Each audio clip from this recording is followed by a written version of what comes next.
Ever since the dawn of history, man has been searching for one thing.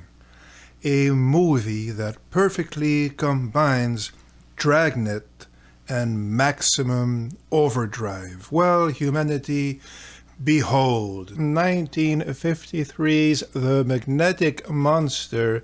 It is a very, very, very, very cheap B movie and does exactly that, or mostly that. Anyway, it was directed by Kurt Siodmak officially.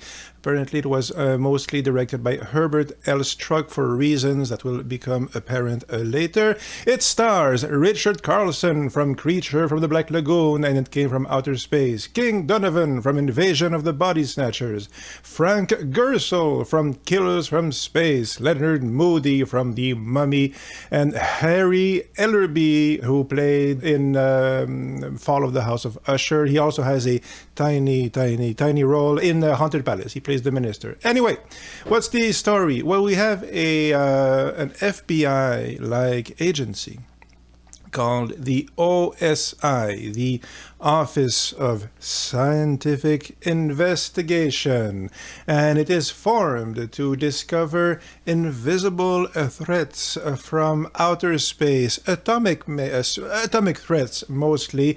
That's why the agents are called A-Man. The A stands for atoms, so they're A-Man, G-Man. There you go. But so one day everything becomes magnetized. Loose change flies to the ceiling. Lawnmowers come alive. Could it be some strange new natural phenomenon? Could it be a scientific experiment gone wrong, or even a menace from outer space? It's I hate to spot it, but it's an experiment. It's an experiment gone horribly wrong, but it is an experiment on something that fell from the sky. So it's a non-menacing object from space that has become menacing because of science. I liked it. I'll tell you why. I'll also tell you a bit later about the B-movie part of it. But first, a small disclaimer. I'm actually making this video because we had a fun conversation in the comments, and someone whose name I did not write down for this video, but who I salute, someone mentioned this movie, Magnetic Monster, and I enthusiastically replied, I love that movie, but I was mistaken. I had seen Magnetic Monster, but I had read Monolith Monsters, which rules. So I made a terrible mistake. I watched the movie a couple of days ago, and so here are my impressions. It's no Monolith Monsters, but it's pretty cool. So, okay, what I did not expect, what surprised me the most, was the whole Dragnet thing. The movie actually, for at least 40%, like the first half essentially, is essentially a police procedural. Okay, so essentially we have our agency and our A-Man, and they look like the cops from from Dragnet, and we have a voiceover saying things like, at 8:32 a.m. we went and looked into the microscope, and stuff like that. And they visit the various equivalent of the crime scenes, like the mysterious lab where some strange goings on happened. Oh, there's a cadaver here. What happened? And so it feels like like a Dragnet, or a very early episode of CSI, CSI Magnets, right? And anyway, it also, I guess, it probably aims to reproduce like The Untouchables. I'm guessing. I did not check when The Untouchables were on the air, but it was probably around that time, and that might be where where the A-man, G-man thing comes from. Anyway, that part was surprising. I don't think it was ever done before. It hasn't been attempted much since. It's a strange hybrid, police procedural and somewhat monster movie, but it kind of works. I mean, it's quirky and it's strange and it's unique. I'll give it that. So I like that bit. There are bits of suspense, like a scientist on a plane with a radioactive suitcase, and the plane is starting to go awry. You know, the engines are failing and stuff like that. So that's the sort of misadventure you'll see, and also a lot of looking into microscopes. What about the maximum overdrive bit? Well, before the magnetic monster actually appears, it manifests as a strange event. So as I mentioned, things start flying around, and everything metal starts clinging to walls because magnetism. And there's one striking bit in particular where a handheld lawnmower, not the gas-powered ones, mind you, like the ones that roll. It starts moving by itself, and there's a few other things like that. And it actually doesn't last that long, but I definitely got maximum overdrive, vibes. by when watching it. So that was cool also. I mean, and let us not forget that Maximum Overdrive, it's relatively a big budget movie. It looks great, but most people would agree that it falls essentially into the B movie, the cheesy B movie category. So there's that affiliation also. And about the monster, well, calling it a monster is a bit of a stretch because I mentioned that a radioactive suitcase. I'm kind of spoiling it for you, but if you're watching The Magnetic Monster, how much spoilage do you mind, right? Anyway, the scientist who found presumably the rock from outer space and submitted it to professionally unsound levels of radiation for science. Like, he just did it because science urged him to pummel this rock from outer space to clinically insane levels of radiation. Well, he infused so much radiation on this rock from outer space that he created a new radioactive isotope. And that's actually our monster. And in his suitcase, that's what he's carrying. Like, the monster, the magnetic monster, fits in his suitcase, and again, not to spoil it too much, but it's a rock. It's a magnetic rock. It's a radioactive rock, but it's a rock. It does not move, but it feeds on energy, as good monsters do, and as good monsters do, it doubles in size each time. And there's a very cool aspect to this movie. I like that bit a lot, where eventually, it's revealed, explained by our A-man, that when the monster becomes big enough, like, its magnetic pull will be so strong, so powerful, that it will force Earth out of its orbit, like a reverse space 1999, essentially. So honestly, that was massively cool. And there's not much monster movie stuff actually happening. I mean, calling it again a monster is really stretching it a lot. The dialogue does a lot of heavy lifting here, like, hey, it feels like it's spreading its tentacles, its tendrils of magnetism, that sort of thing, right? But they do eventually give you the impression that it might be sentient, but At the end of the day, it doesn't move. You barely see it in the movie, like a few seconds. Yeah, it's a piece of rock, but it qualifies as a rock monster, and that's cool.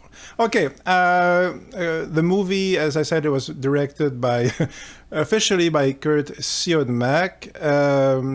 Unofficially, according to IMDb, it's in the trivia. Sometimes IMDb, they're not that reliable, but here it makes sense.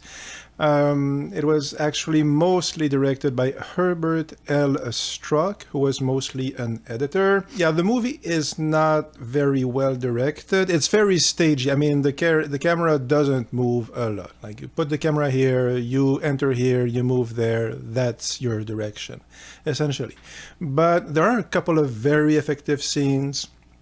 There's one where the A-men are they're looking around in the lab with the body, the dead body. That part actually works super well. I love that bit. Suspenseful, look great, very B-movie, like very film noir actually, like in the aesthetics. Looks great.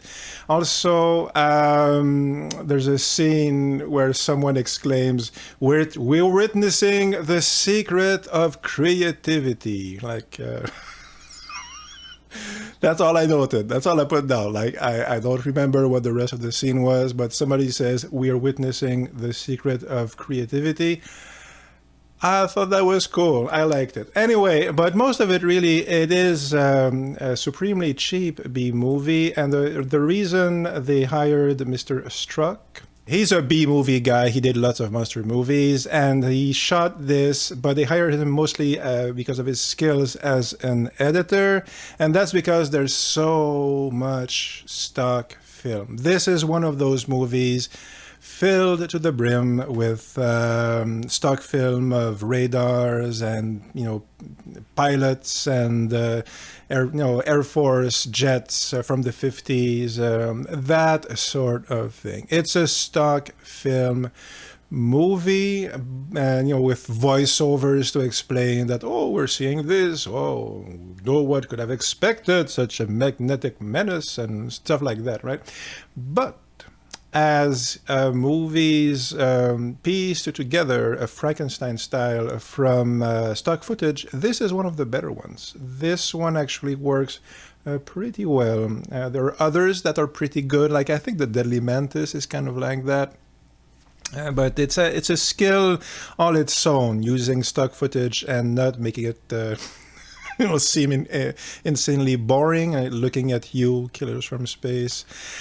Still, yeah. So the Mr. Struck, if it's true that his stage direction was not the most exciting, he was hired for a reason, which is he did manage to make everything fit together, including the newly shot scenes with his stock footage. The movie also includes footage from a 1936 German movie called Gold, which I haven't seen yet, but which looks pretty cool.